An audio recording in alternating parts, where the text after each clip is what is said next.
Merci donc d'être là. Vous êtes présidente de GE pour l'Europe du Nord et de l'Ouest. On l'a déjà un peu dit tout à l'heure, c'est un gros bloc, hein, beaucoup de salariés. Un mot de vous, on va y revenir dans un petit instant. Vous avez fait une belle et grande carrière dans la fonction publique, vous avez été ambassadrice, présidente de l'Agence française pour les investissements à l'international. Et puis, alors j'ai vu ça aussi dans la presse notamment, que vous avez été élue par le magazine Fortune comme étant l'une des 36 femmes les plus puissantes, 36 femmes d'affaires les plus puissantes au monde sur un échantillon de 50. Donc c'est assez impressionnant vu d'ici en tout cas. Vous avez la lourde tâche donc, de diriger ce groupe qui est une entreprise très active sur l'éthique et sur la diversité. On va en parler dans un petit instant. J'aimerais simplement, avant cela, vous poser une première question, c'est de savoir pourquoi vous avez accepté finalement d'être la marraine de cette deuxième promotion.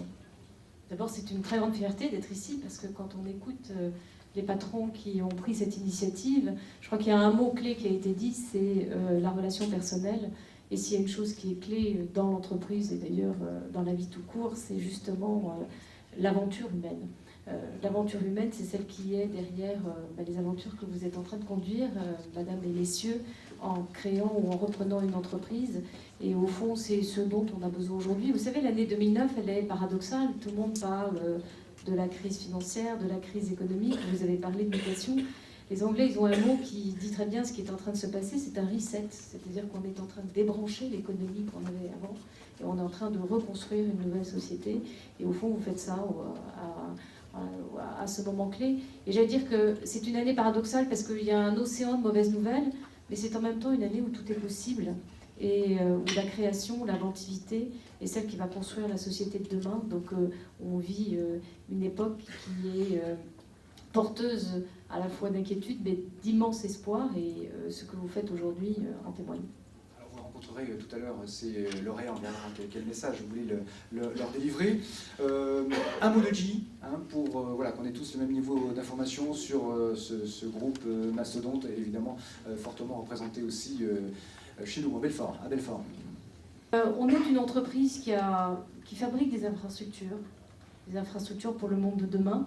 On est une entreprise de technologie et de haute technologie, c'est particulièrement le cas à Belfort. Et tout notre développement réside sur la qualité de la technologie, de l'expérience des hommes et des femmes qui composent l'entreprise. Et puis, Chris, en 1929, on est devenu banquier par hasard parce que nos clients ne pouvaient plus acheter nos équipements. Et on est devenu la deuxième banque du monde. Aujourd'hui, en 2008, on a fait un résultat sur la partie financière de 9 milliards de dollars. Je ne crois pas qu'il y ait d'autres banques dans le monde qui aient fait un résultat équivalent. Et donc, le code génétique de notre entreprise, c'est d'être dans ce qui est le cœur de la technologie dans plusieurs domaines. Dans l'aéronautique, on fabrique le moteur d'avion. Dans l'énergie, on est dans tous les secteurs. On est dans le nucléaire, on est dans le solaire, on est dans la biomasse, on est dans l'éolien. Et à Belfort, où on a 2000 salariés, nous fabriquons les grosses turbines à gaz et surtout nous avons le centre d'ingénierie mondiale. Et je crois que c'est une très grande fierté pour nous d'être présents ici à Belfort parce que c'est une victoire aussi à l'intérieur du groupe. Quand vous vivez à l'intérieur d'un grand groupe et d'origine américaine, vous êtes aussi le meilleur ambassadeur de votre propre pays et de votre propre région, parce que vous avez envie que les investissements que le groupe entreprend se fassent chez vous.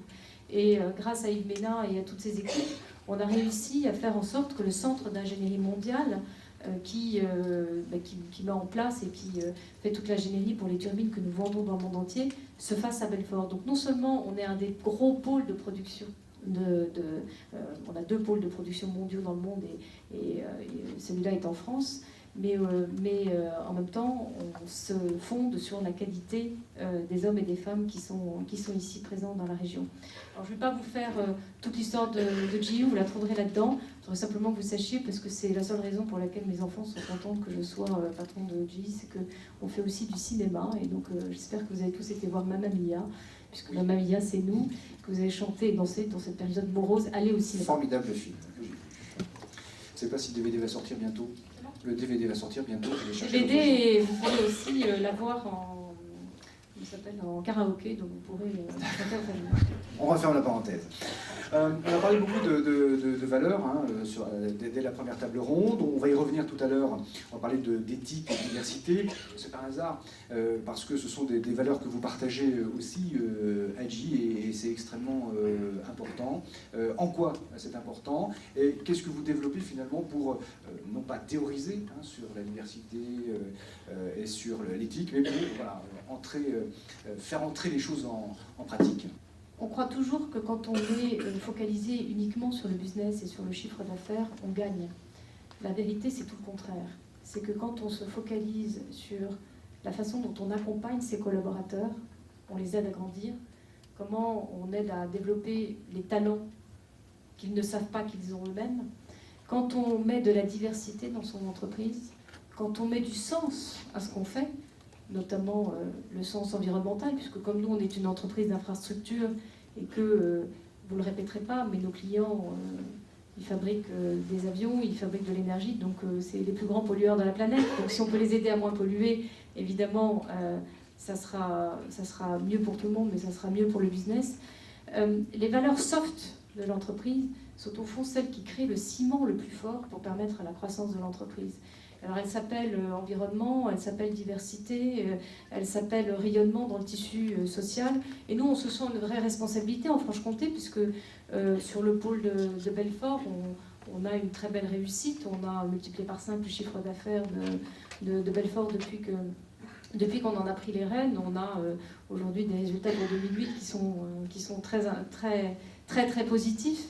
Et donc on estime qu'on a cette responsabilité d'expliquer quelles sont les clés du management, quelles sont les clés des ressorts qui font que nos collaborateurs donnent énormément, donnent le meilleur d'eux-mêmes et nous permettent d'avoir ces succès-là. J'ai vu que vous aviez un monsieur ou une madame diversité, enfin un manager de la diversité par exemple. Ça c'est quoi? C'est du gadget ou ça sert vraiment à On a quelque créé chose? plusieurs choses. On a créé d'abord une madame diversité. Et c'est pas du tout du gadget, puisque c'est vraiment à l'intérieur de l'entreprise. Je vais vous raconter tout simplement une anecdote. Moi, je suis rentrée chez GE en septembre 2006. Je venais de la fonction publique, puisque j'étais ambassadeur et présidente de l'AFI. Et la première visite que j'ai faite sur un site était à Belfort. J'ai eu un comité de direction qui a duré 3 heures, où on m'a fait visiter le site. Et puis, j'ai eu une réunion avec ce qu'on appelle le Women Network, c'est-à-dire les femmes, le réseau des femmes de l'entreprise. Et puis, avec les bénévoles, je me suis dit, Yves Ménard, le directeur de l'usine, il est quand même vachement bien. Il fait attention aux femmes, il fait attention à la promotion des femmes dans l'entreprise, il fait attention à l'insertion des handicapés, puisqu'il y a un CAT qui travaille à l'intérieur de l'entreprise. Puis après, je suis allée chez GE Monnet, je suis allée chez GE Oil and Gas, et j'ai eu exactement le même scénario. Et ce que j'ai fini par comprendre très vite, c'est que nos dirigeants, la façon dont on exerce le leadership, ils sont jugés, enfin évalués, d'ailleurs pas une fois par an, parce qu'on évalue nos cadres absolument en permanence, c'est un travail qu'on fait tout au long de l'année.